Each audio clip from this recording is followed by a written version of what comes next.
Custo de vida, emprego e desemprego, cesta básica, tarifas públicas, salário mínimo. Agora, na Brasil Atual, a análise do DIEESE.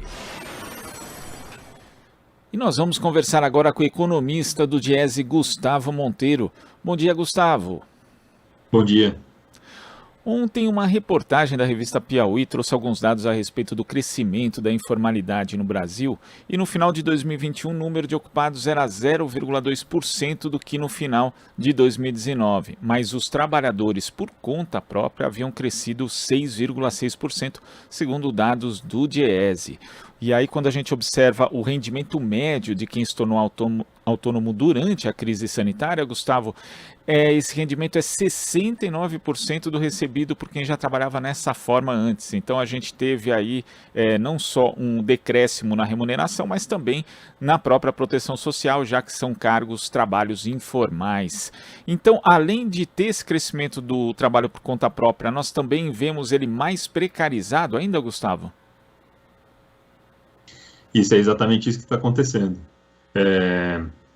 Esses trabalhadores, eles em geral ganham menos, né, como você já citou, ganham 69% do salário dos que já estavam antes, e também tem uma informalidade maior, né? A gente viu pelos dados da PNAD, do IBGE, que só um quarto deles tinha contribuição para a Previdência ou registro no CNPJ.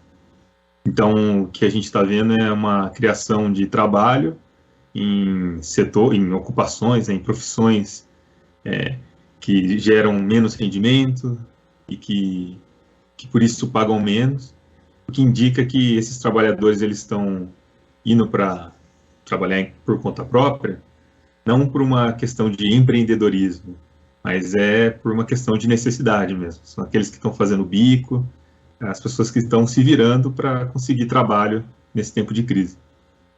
Esse é um ponto importante para se ressaltar, Gustavo, porque às vezes as pessoas, principalmente algumas matérias da mídia tradicional, costumam tentar romantizar falando de empreendedorismo, mas nesse caso, inclusive por esses dados da própria remuneração e das condições de trabalho piores, não dá para falar disso, né? Realmente são pessoas indo em busca da própria sobrevivência em postos de trabalho precarizados. É isso que parece, né? Um dado que a gente encontrou que é interessante é que bastante gente entrou, assim, quando a gente olha as principais ocupações das pessoas, tem uma concentração ali nas profissões mais ligadas à construção, ao comércio, que a gente imagina que possa ser o e-commerce, né, que é aquele comércio online, ou então ao setor de serviços, né, principalmente serviços pessoais. Então, são setores que eles são exatamente esses que as pessoas usam em tempos de dificuldade para conseguir um trabalho, um bico. Então, por um lado, tem uma parte que é uma notícia positiva, que é que as pessoas estão conseguindo encontrar um jeito de trabalhar, mas a parte negativa é que esse trabalho que elas estão encontrando, ele está aquém das necessidades das pessoas, né? Ele paga pouco, a pessoa tem que trabalhar bastante, então é uma notícia que tem um lado bastante negativo, assim. Também dificulta, né? Inclusive vendo aqui os setores que estão empregando mais de forma informal, né, durante a pandemia, dos 502 mil condutores de motocicleta, cerca de 40% estavam há menos de 2 anos trabalhando ali por conta própria nesse setor. Então a gente percebe também que existe essa precarização, mas isso acaba dificultando também a própria organização dos trabalhadores, porque na informalidade eles não podem contar com um sindicato, com uma entidade associativa que os represente, e acaba também dificultando qualquer possibilidade ascensional, né, de melhora das próprias condições de trabalho, Gustavo? Sim, exatamente. Na verdade, o que a gente consegue perceber é que é uma recuperação baseada na precariedade, né, do trabalho. Então, não é um trabalho estruturado, não é um trabalho formal, não é um trabalho em setores mais dinâmicos, é um trabalho mais precário mesmo. Então, não surpreende que, por exemplo, o setor, né, os ocupados ali, os motoboys, né, são os motoboys, entregadores, tenha crescido tanto, né? A gente viu isso, né? Esses são os números que o IBGE traz para a gente, né, a partir da pesquisa, mas a gente consegue ver isso no mundo real, né? A gente consegue perceber que as pessoas elas estão dando um jeito de se virar. E uma coisa que acaba acontecendo, né, além dessa desorganização, dessa precariedade, e daí da falta de organização entre os trabalhadores, é que muitos desses trabalhos, eles são realmente, assim, o jeito que os trabalhadores estão encontrando para se virar. Então, o trabalhador entra, ele exerce essa ocupação por um tempo, né, e se ele conseguir alguma coisa melhor, ele vai sair. Então, é um trabalho também que tem alta rotatividade, vamos dizer assim, né, a pessoa, ela entra não para ficar trabalhando com isso. Isso também dificulta a organização, né. E também aprofunda, né, a gente traz no estudo, acaba aprofundando também, se não aprofundando, acaba persistindo as desigualdades que a gente já vê no mercado de trabalho como um todo, né?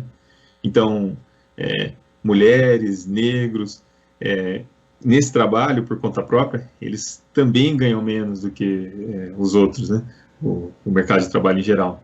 Então, também nesse sentido, é um trabalho que não é inclusivo, ele acaba reforçando a desigualdade, e também ele acaba, de certa forma, ele mostra como o mercado de trabalho, apesar de estar se recuperando, ele ainda está longe de voltar a realmente ser o que era antes da pandemia, antes das crises que a gente passou, porque ele não está um mercado de trabalho dinâmico, em que as pessoas estão entrando com facilidade, os jovens estão saindo da escola e entrando no mercado de trabalho.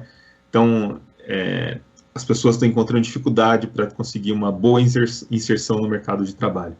E isso é muito prejudicial para os trabalhadores, acaba sendo prejudicial também para o consumo das famílias e acaba tendo uma implicação na própria economia, que não consegue crescer ali porque fica dependente desses rendimentos muito baixos, né? E, Gustavo, tem um dado que você citou também que é importante nesse estudo, que no quarto trimestre de 2021, 74% dos trabalhadores autônomos que haviam passado essa condição até 2 anos, ou seja, nesse período dentro da pandemia, não tinham o CNPJ e nem contribuíam com a Previdência Social. 74%, sendo que para quem está nessa condição há mais de 2 anos, o percentual é menor de 58%. Isso também acaba, além do, obviamente, a gente estava falando há pouco aqui dos motoboys, né, que é uma categoria sujeita a acidentes, quer dizer, se a pessoa tiver ali qualquer tipo de imprevisto, não vai poder acessar, por exemplo, o auxílio-doença ou algo do gênero, mas também tem a própria questão da aposentadoria, porque nós tivemos uma reforma da Previdência que dificultou o acesso à aposentadoria, e se a pessoa não contribui, obviamente vai ter muita dificuldade mais adiante. Isso também acaba comprometendo o futuro mesmo, o futuro econômico, não só econômico, mas também do ponto de vista social de muitas famílias no Brasil? Sim, com certeza. O que acontece é que, como esse trabalho ele é baseado na precariedade, né, muitas das pessoas elas realmente não pretendem continuar com esse trabalho. E daí, como elas também não esperam ganhar um rendimento muito alto, que é o que os dados mostram, inclusive, vai ter uma dificuldade para se formalizar mesmo. A pessoa nem vai atrás, ela está se virando. E daí tem esses impactos que você falou, né? Então tem impacto na aposentadoria mais tarde, na insegurança, né? Se tem um acidente, também não tem acesso a seguro-desemprego. E também no caso, por exemplo, dos conta própria, né? Se a pessoa ela quer realmente empreender, talvez ela precise de um crédito mais para frente, e aí ela vai ter dificuldade para ter isso se ela não tiver formalizada. Então é uma série de problemas que você vai ter a partir dessa informalidade que indicam a precariedade mesmo, né, dessa recuperação que está acontecendo. E é claro que tem impacto, né, tanto no trabalho, tem impacto na economia e tem impacto, claro, na vida das pessoas, né, porque elas estão ganhando menos, elas vão ter que consumir menos. E além disso, a gente está vivendo um período além de estar a crise, né, que a economia não está crescendo como seria de se esperar, ainda tem a alta inflação, que faz com que os rendimentos dos trabalhadores, de todos os trabalhadores, né, e mais especialmente preocupante para esses trabalhadores que estão ganhando menos, eles acabam tendo seus rendimentos comidos pela inflação.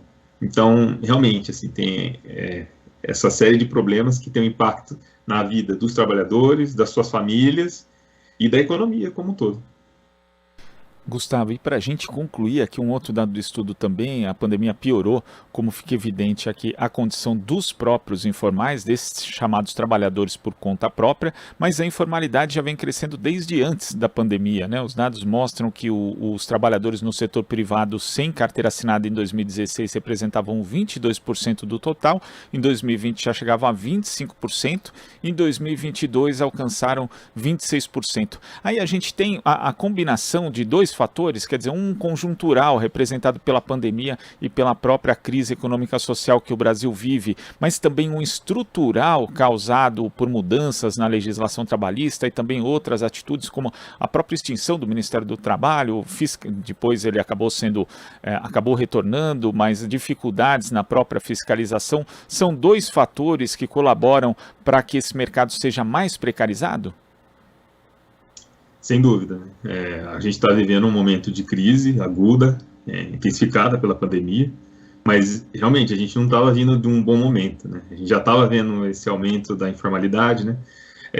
A gente, até mais ou menos ali 2015, estava tendo um processo de formalização do mercado de trabalho, né?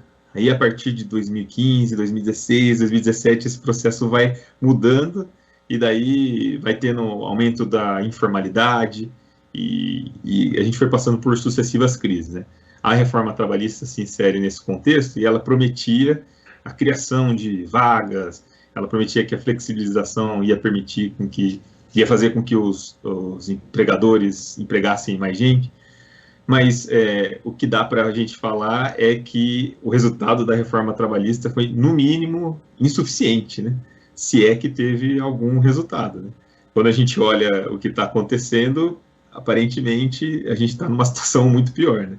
Mas realmente a crise causada pela pandemia, ela só acentuou esses problemas que a gente já vinha enfrentando. Se a gente for lembrar, em 2019, a gente já teve um crescimento do PIB que foi muito baixo, né? Que foi abaixo das expectativas na época. Então a gente já estava começando, aliás, a gente já estava em um ciclo de dificuldades da economia, de precarização do trabalho. A gente já estava passando por isso. A pandemia, ela só serviu para piorar ainda mais a situação, para deixar a situação mais dramática ainda.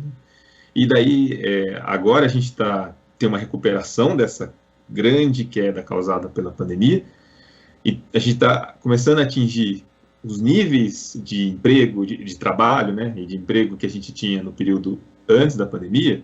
Só que o que esse estudo que a gente está fazendo e outros estudos que estão saindo estão mostrando é que, apesar de o número de trabalhadores estar chegando ao mesmo patamar que tinha antes da pandemia, a situação desses trabalhadores está pior do que antes. Está mais informal, está mais precária, está com rendimento menor.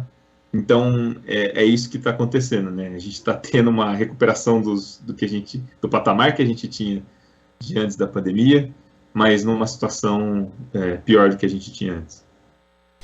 Gustavo, queria agradecer a sua participação, as suas explicações sobre esse estudo tão importante do Diese aqui no Jornal Brasil Atual de hoje. Muito obrigado, até a próxima. Eu que agradeço. Conversamos aqui com o economista do Diese, Gustavo Monteiro.